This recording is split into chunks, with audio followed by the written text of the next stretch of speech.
Hero तो बहुत ही hard working है, वो कुछ भी चीट वगैरह नहीं कर रहा। हीरो तो जब ये देखता है कि वो हर्ट हो चुकी है तो उसके पास हो जाता है, तो उसे कहता है तुम्हें मेडिकल हेल्प की ज़रूरत है। फिर वो उसे लेकर जाता है और लंच में भी वो उसके साथ ही उसे बैठाता है। हीरो ने पोटैटोस लाए होते हैं। जब मियो टेस्ट करती है तो उसे बहुत अच्छे लगते हैं। मियो जब छोटी थी तो उसकी मदर उसके लिए ऐसे पोटैटोस बनाती थी। ये टेस्ट कर कर वो बहुत ही खुश होती है और पूरे वर्ल्ड को बताना चाहती है, इसलिए वो चिल्लाने लग जाती है। हिरोदो भी ये देखकर हंसने लग जाता है। वो फिर कहती है कि मैंने आज हिरोदो को हंसना सिखाया है। मियो जब घर पर आती है तो बहुत ही एक्साइटेड होती है। वो फिर से हिरोदो के घर पर आ जाती है। हीरो जब घर पर आता है तो उसकी मदर उससे बात कर रही होती है। उसे कह रही होती है कि तुम्हारी जो पॉटरी है अब हमें सेल करना पड़ेगा। वो फाइनेंशियली इतनी इफिशिएंट नहीं होती, पर हिरोदो को ये बहुत ही अच्छी लगती है। उसका ये पैशन होता है, उसे बोलना होता है कि उसे यही करना है, पर ये वो बोल नहीं पाता। वो मिड रात में अपने पॉटरी में आकर बैठ जाता है। वो पॉट बनाने लग जाता है। मियो भी उसके पास आकर बैठती है। उसे सब कुछ अपना मन का हाल वो कहता है कि उसे यही करना है, पर वो बता नहीं पा रहा। वो फिर वंडर करता है कि मियो अगर उसकी जगह पर होती तो क्या करती। मियो आउटस्पोकन होती है, उसे जो भी कहना होता है वो कह देती है, जो भी करना होता है वो कर देती है।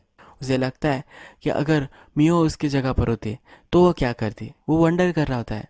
मियो को अब लगता है कि एज अ कैट वो उसे हेल्प नहीं कर पा रही है, पर मियो होकर वो उसे हेल्प कर सकती है, उसे इमोशनल सपोर्ट दे सकती है। जब वो घर आ रही होती है तब कैटमैन फिर से अपीयर हो जाता है। वो उससे फिर से पूछता है कि क्या तुम्हें कैट बनना अच्छा लग रहा है, क्या तुम परमानेंटली कैट बनना चाहती हो। फिर वो उसे ना कर देती है। वो फिर भी उसे सोचने के लिए बोल देता है। मियो जब घर पर आती है तो उसके पेरेंट्स उसके लिए चिंतित होते हैं। जब उसके पेरेंट्स उसे देखते हैं तो वो अपने रूम में नहीं होती, तो इसलिए वो डर चुके होते हैं। पर मियो जब घर पर आती है तब उन्हें कहती है कि मैं रूफ टॉप पर थी, तुम्हें वरी करने की कोई भी ज़रूरत नहीं है। मियो फिर डिसाइड करती है कि वो हिरोदो को अपनी फीलिंग्स का एक लेटर लिखेगी। ये लेटर वो लिखती है और नेक्स्ट दिन क्लासरूम में आती है। क्लासरूम में आने के बाद वो जो लड़के थे जो हमेशा हिरोदो को परेशान करते हैं, मियो को भी परेशान करते हैं, ये लेटर उसे छीन लेते हैं। ये लेटर छीन कर ये बहुत ही आउट लाउड ये पढ़कर सुनाते हैं। इस लेटर में लिखा होता है हिरोदो सनराइज उसके लिए बहुत ही स्पेशल है। उसका दिन अच्छा जाता है और इससे ही एक्चुअल में उसके दिन की शुरुआत होती है। उसे हिरोदो बहुत ही पसंद है। और उसके बाद इसमें यह भी लिखा होता है कि हम दोनों बहुत ही सेम है। हिरोदो जैसे अपनी फीलिंग्स नहीं बता पाता, वैसे मियो भी अपनी फीलिंग्स नहीं बता पाती, ये इस लेटर में लिखा होता है। फिर ये लड़के हिरोदो से अपना सवाल पूछते हैं। हिरोदो मियो को रिजेक्ट कर देता है। वो कहता है कि मियो बहुत ही पुशी है, वो उसके साथ नहीं रह सकता। वो उस पर चिढ़ गया होता है। वो बोलता है कि तुमने मेरे फीलिंग्स का ख्याल नहीं रखा और ये लेटर लिख दिया। हिरोदो उसे हेट करता है, ये कहता है, और फिर मियो रोने लग जाती है। मियो रोते रोते बाहर निकल जाती है। मियो तो अब बहुत ही अपसेट होती है और अपने रूम में रो रही होती है। तभी उसकी स्टेप मदर वहाँ आती है।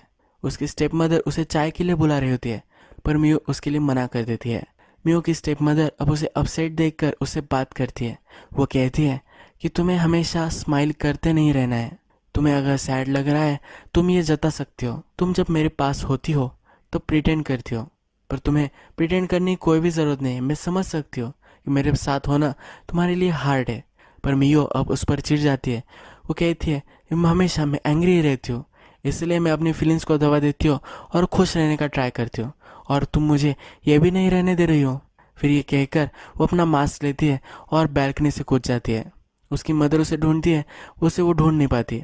वो अब कैट बन चुकी है और हिरोदो के पास आ जाती है। उसने अब डिसाइड किया होता है कि वो एज ए ह्यूमन उसे हेल्प नहीं कर सकती, कैट बनकर तो वो उसके पास रह सकती है। हिरोदो के पास वो आती है तो हिरोदो फिर से उसे स्मेल करता है। फिर उसे याद आता है कि मियो की और इस कैट की दोनों की स्मेल सेम है। उसे फिर रियलाइज होता है कि वो मियो से प्यार करता है।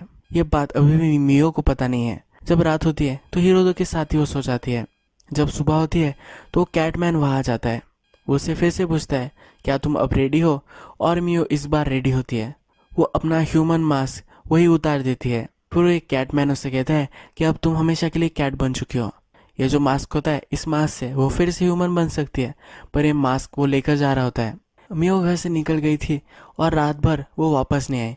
तब उसके पेरेंट्स अब बहुत ही चिंतित होते हैं। वो उसे ढूंढने के लिए उसके स्कूल में आते हैं। हिरोदो से भी मिलते हैं। हिरोदो से पूछते हैं कि वो तो तुम्हारी गर्लफ्रेंड थी, तुम्हें उसके बारे में क्या पता है या नहीं। हिरोदो बोलता है कि मुझे उसके बारे में कुछ भी नहीं पता। मियो की फ्रेंड भी कहती है कि इनके बीच में कोई भी रिलेशनशिप नहीं थी। हिरोदो को मियो मिसिंग हो गई है, इसकी वजह से बहुत ही बुरा लगता है, तो अब वो उसे ढूंढना चाहता है। मियो की फ्रेंड उसे कहती है कि तुम ये मत करो, अगर तुम मियो को सचमुच में लाइक करते हो तभी तुम्हें उसे ढूंढने जाना चाहिए, वरना फिर से उसका हार्ट ब्रोक हो जाएगा।